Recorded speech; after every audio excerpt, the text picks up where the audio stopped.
अस्सलाम वालेकुम, मैं हूं शेरफ गन बुज़दार। मैं इस वक्त डेरा गाज़ी ख़ान के कबायली इलाके दर्रेस फ़ैदो में लादी गैंग के ठिकानों पर मौजूद हूं। जी हां, ये लादी गैंग जो इस वक्त डेरा गाज़ी ख़ान के पूरे ज़िले में खौफ की इलामत समझे जाते हैं, इनके बारे में आज जानते हैं कि ये असल में हैं क्या, ये क्या काम करते थे, ये किस तरह जराइम की दुनिया में आए, पुलिस इनको किस तरह सपोर्ट करती रही है और इसके अलावा इन्होंने कौन कौन सी वारदातें की हैं, कौन कौन सी वारदातें इनके ऊपर डाले गए हैं, कौन कौन से जो पुलिस अफसरान हैं जो इनसे बराह रास्त राब्ते में रहे और इनसे भत्ता मांगते रहे।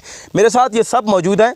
ये शबीर लादी है, ये मोहम्मद लादी का बेटा है जिनको तौसा शरीफ में पुलिस ने मशकूक मुकाबले में कत्ल किया, ये उनका बेटा है और इनके मुताबिक अपने वालिद के जो कत्ल का जो मुकदमा है ये भी इनके ऊपर डाला गया।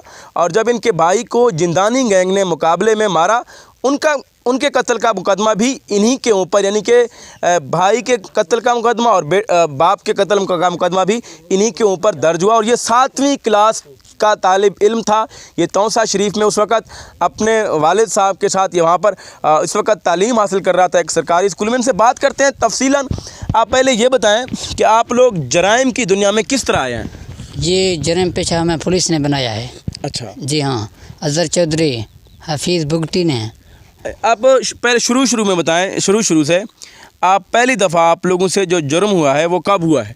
जुर्म हमारे से पहली दफ़ा ये सदीक थलोरी वाला हुआ है। अच्छा। अज़हर चौधरी ने हमसे रब्ता किया था कि सदीक थलोरी आ रहा है तुम्हारे मारने के लिए। ठीक है भाई। 20 लाख पैसे भी उनके साथ थे। ठीक है भाई। 20 लाख से 15 लाख खुद उठाओ, 5 लाख हमें दे दो। ठीक है जी। हमसे सदीक थलोरी का कत्ल हुआ है, वो खुदा भी माफ़ करेगा इंशाल्लाह, हम भी तो करेंगे। सही है। 5 लाख अज़हर चौधरी को हमने दे दिए थे। 15 लाख हमने खुद उठाए हैं। अच्छा, आप लोग के ऊपर जो इतने सारी 3 दर्जन के करीब 30 से ज़्यादा डकैती के मुकदमात हैं, कत्ल के मुकदमात हैं, दहशतगर्दी के मुकदमात हैं, क्या आप लोग इन सब में मुलविस थे या आप लोगों के ऊपर ज़बरदस्ती डाले गए हैं? नहीं, ये पुलिस ने झूठे FIR किए हैं। अच्छा जी हाँ, इसमें हमारे ऊपर कुछ भी नहीं है। ये सदीक थलोरी वाला कत्ल हमने किया है, ये भी हमारे मारने के लिए आया था। सही है। राइफल इसके साथ भी था। सही है जी हाँ। अच्छा, इनसे मज़ीद भी बात करते हैं। ये मुख्तलिफ़ नौइयत के ये पुलिस पर इल्ज़ामात भी लगा रहे हैं। इनका ये कहना है कि पुलिस एहलकार इनको ख़ुद असला देते हैं और ये जब भी मोटरसाइकिल डकैती करते हैं या कुछ भी डकैती करते हैं, ये पुलिस वाले ख़ुद इनसे वो चीज़ ख़रीदने भी आ जाते हैं। ये इनका ये कहना है कि जब ये 125 चोरी करते हैं या डकैती करते हैं तो पुलिस वाले ख़ुद वही मोटरसाइकिल इनसे 60,000 में ख़रीदते हैं। मेरे साथ याकूब भी मौजूद है, इनके सर की कीमत भी 5 लाख रुपए है। इनसे जानते हैं। अब ये बताएं कि हफीज़ बुगटी जो है SP था यहाँ पे, वो आप लोगों से मिलने आया था, क्या बात हुई थी उनसे आपकी? उसने तो यही कहा था कि हमारा साथ दो, पेश हो जाओ, हम तुम्हारा इंसाफ करेंगे। अच्छा। जब हमने कहा तो कुछ और तुम लोग फिर और को उठाओगे हमारे मारने के लिए? उसने कहा तो नहीं, ये तो वो उसने फिर कुछ किसी को मारो तो कैसा करो मेरे को, जब जिंदानियों को तुम लोग मारते हो तो फिर जिंदानी हमको पैसे देते हैं, हम जिंदानियों के साथ आते हैं। इस तरह हमारे साथ है। ये कुछ अफसर बड़े ऐसा कुछ काम करवाते हैं, कुछ बड़े अफसर उनको जब प्रेशर देते हैं तो ये आकर तो फिर मुकाबला। बुगटी ने आप लोगों से ये भी कहा है, आप कह रहे थे कि उन्होंने कहा कि तुम लोग डकैती करो, मेरा हिस्सा दो। जी बिल्कुल, वो कहते हैं। कहता है? हाँ कहते हैं। आपसे मुलाकात में ये बात? हाँ, जब इनकार करते हैं तो इसलिए तो इतने पर्चे ये लोग कटते हैं। सही है जी।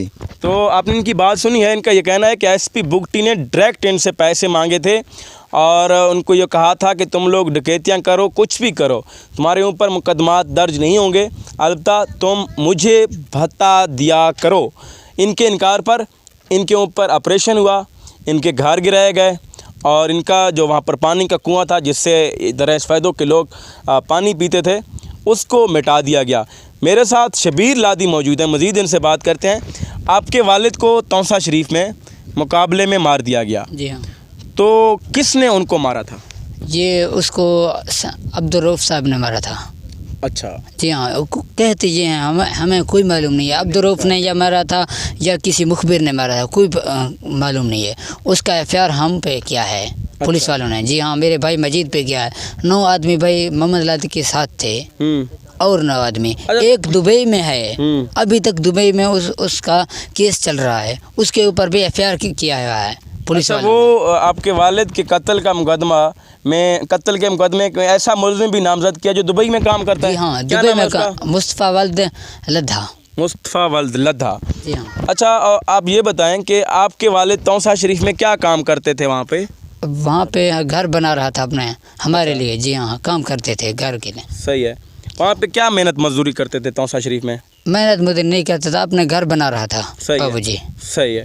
अच्छा, आप वहाँ पे पढ़ते थे? जी हाँ। कौन से स्कूल में पढ़ते थे और कौन सी क्लास में? 7 क्लास में, ये गवर्नमेंट हायर सेकेंडरी स्कूल में। अच्छा, गवर्नमेंट हायर सेकेंडरी स्कूल में आप 7th क्लास का स्टूडेंट थे। जी हाँ। अच्छा, आप क्या बनना चाहते थे अगर आप इस जराइम की दुनिया में ना आते? तो आपका कोई मिशन था, कोई गोल्स थे आपके कि आप डॉक्टर बनेंगे, इंजीनियर बनेंगे, पुलिस में आएंगे, आर्मी में जाएंगे, क्या आपका गोल था? हमारे पापा ने कहा था तुम फौज में जाओ। अच्छा। जी हाँ। आपके वालिद साहब ने आप लोगों को कहा था कि आप लोग फ़ौज में जाओ। जी हाँ। अच्छा, आपके पास ये पाकिस्तानी परचम भी है, मैं ये देख रहा हूँ सुबह से। आप ये बताएं कि आपने जश्न आज़ादी मनाई है? जी हाँ, हमने जश्न आज़ादी, झंडा तो पास है, जश्न आज़ादी मनाया है। सही है। शहर तो हम नहीं जा सकते, पहाड़ पे मनाया है। पहाड़ में आप लोगों ने जश्न आज़ादी मनाया है। और इसके अलावा आपने इनकी जो बातें हैं वो सुनी हैं। इनका ये कहना है कि चौधरी अज़हर ने इनके पास एक बंदा भेजा था जिसका नाम अब्दुल सिद्दीक थलोरी था। उनको 20 लाख रुपए दिए थे और उनको कहा था कि जाओ तुम लोग लादियों को मार आओ। और उसके बाद इनको ये इत्तला दी थी कि तुम लोगों के पास अब्दुल सिद्दीक आ रहा है, उनके पास 20 लाख रुपए हैं, उन 20 लाख में से 15 लाख अपने पास रख लो और 5 लाख मेरे लिए भेजो, और उसके बाद तुम उनको बेशक कत्ल कर दो। और इनका ये कहना है कि उनसे ये गलती हुई थी क्योंकि इन्होंने उस शख्स को अपने दफ़ा के लिए मारा था। और उसके बाद इनका ये कहना है कि डकैती की जितनी भी वारदातें होती हैं वो सब के सब ये नहीं करते, और ये लोग महीने में 1 या 2 बार जाकर डकैती करते हैं। वो सिर्फ़ इसलिए करते हैं ताकि ये अपने घर का, अपने बच्चों का और ये ख़ुद का पेट पाल सकें। और इसके अलावा इनका ये कहना है कि इनके चाहते हैं कि ये लोग कि इनके बच्चे पढ़ें और वो मुस्तकबिल में अच्छे ऑफिसर्स बने, अच्छे शहरी बने, पुरअमन शहरी बने। लेकिन पुलिस ने इन लोगों को जराइम पेशा बना दिया है, जिसकी वजह से ये लोग हथियार उठाने पर मजबूर हैं। मज़ीद मेरे साथ याकूब मौजूद है, इनसे बात करते हैं। अच्छा याकूब, आप ये बताएं कि आपने SP हफीज़ बुगटी की बात की है।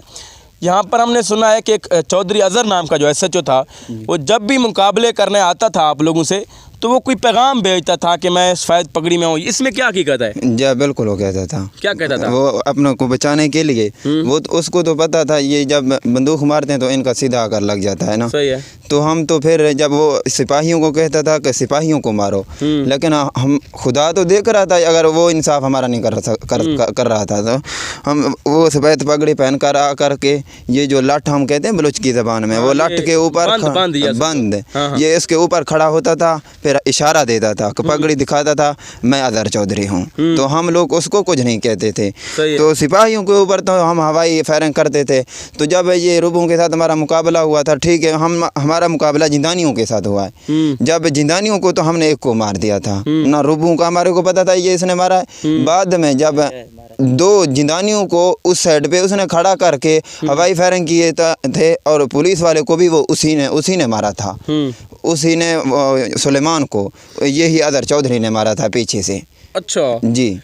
आप ये कह रहे हैं, आपने ये भी कहा है कि कुछ जो प्राइवेट लोग थे जिंदानी कबाइल के, उन्होंने पुलिस की वर्दियाँ पहनी हुई थी? जी बिल्कुल थी। असलम और मजीद ने पुलिस वर्दियाँ पहनी हुई थी और वो पुलिस के साथ मौजूद। जी बिल्कुल, जीतरी बंदूक उनके साथ थे। वो अज़हर चौधरी ने खुद हमें जब बताया था।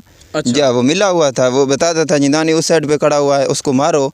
तो हमने जब हम तुम्हारा वो दुश्मन था, उनको वो साथ में लेकर आते थे, इधर हमको बताते थे, और इसलिए तो ये सारा जराइम पुलिस कराता है। अच्छा, आप ये जराइम की दुनिया छोड़ देना चाहते हैं अगर गवर्नमेंट आपके साथ ताउन करे? बिल्कुल छोड़ देना चाहते हैं। जब ये काम नहीं करेंगे, डकैतियाँ तो कब से हो रहे हैं ना।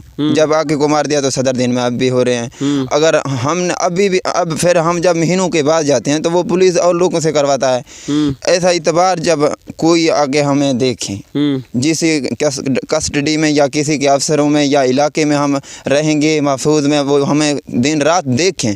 डकैती तो वैसे भी होते हैं, हर लोग करते हैं। सही है जी, हम तो छोड़ने के लिए तैयार हैं, लेकिन नहीं अगर कोई अच्छा, आप लोगों को बाकी जितने भी यहाँ पे कोट मुबारक में SHOs आए हैं उनमें से किसी ने कोई ऑफर वगैरह किया कि तुम लोग डकैती करो, हमें पैसा दो वगैरह? जी हाँ, अदर चौधरी वो था, अब्दुल रऊफ़, अरशद सियाल, यही करते थे कि तुम डकैती करो, हमको पैसा दो। गफ़ार बिरमानी ने भी कभी कहा? हाँ, वो भी कहता था कि मेरे इलाके में ना करो और इलाके में तुम करो, हम तुम्हारे पीछे नहीं आएंगे। अच्छा जी। अच्छा, आपने इनकी ये बातें सुनी हैं। मेरे साथ ये शबीर मौजूद हैं, शबीर लादी।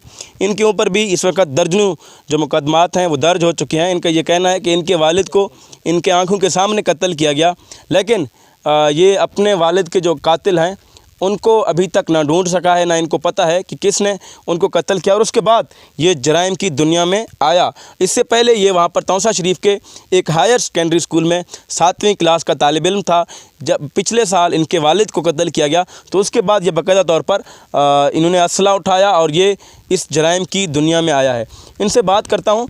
अच्छा, आप बताएँ, आप लोगों के पिछले दिनों घर गिराए गए थे, तो आप लोगों ने एक वीडियो अपलोड की थी फेसबुक पर।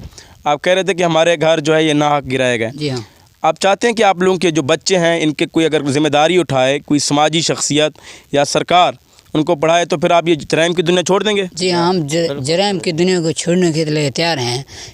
भाई हमारे बच्चों को कोई तालीम दे यहाँ पे, हम ना हमारे ना बच्चे महफूज हैं, जो भी बड़ा होगा उसके ऊपर पर्ची दे देंगे। सही है ना पढ़ने के लिए जाते हैं, यारू हमारे दुश्मन है, पुलिस है। जब भी हमारे बच्चे यारू पे जाते हैं उसको वहाँ पे पकड़ लेते हैं। मजीद रख मुकाबला कर मैं परचा नहीं। आप क्या कह रहे हैं भैया, आप बताएं।